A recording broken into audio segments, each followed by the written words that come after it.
ఇచ్చేశారు. అక్కడ పెద్ద లీడర్ ఉన్నాడు దోపిడీ చేయడానికి. ఇది పుంగనూరు కాన్స్టిట్యున్సీ.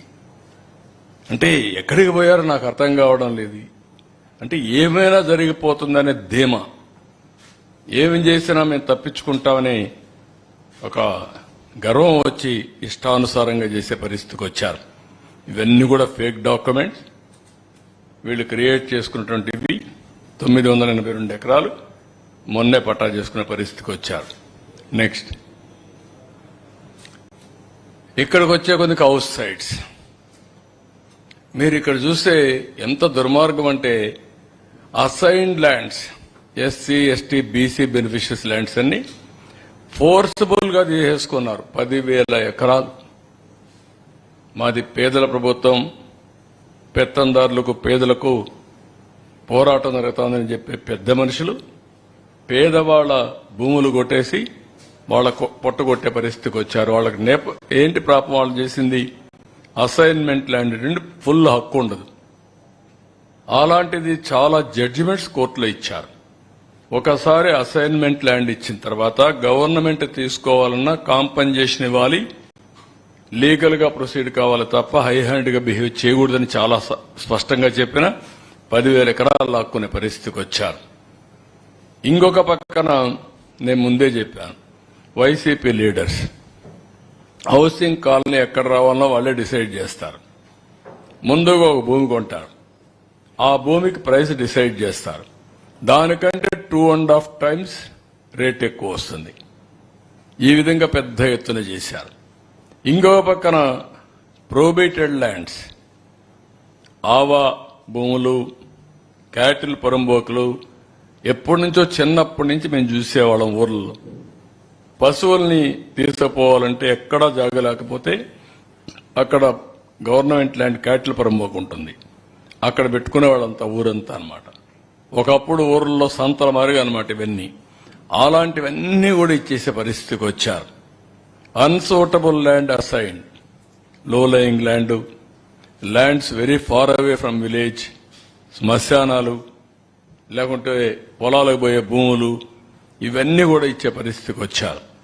ఇన్ఎలిజిబుల్ బెనిఫిషరీస్ కూడా పెద్ద ఎత్తునిచ్చి వీళ్ళ కార్యకర్తలకు వాళ్ళ మనుషులకు ఇచ్చుకోవడానికి వాళ్ళ నాయకులు పెద్ద ఎత్తున వ్యాపారం చేసే పరిస్థితికి వచ్చారు.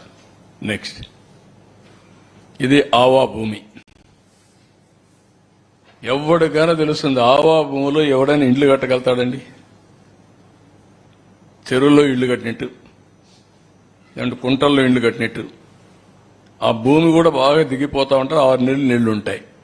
అలాంటి భూమి ఇంటికి ఇస్తారు. 361 ఎకరాలు, 160 కోట్ల రూపాయలు దాన్ని ఇచ్చేసే పరిస్థితి వచ్చారు.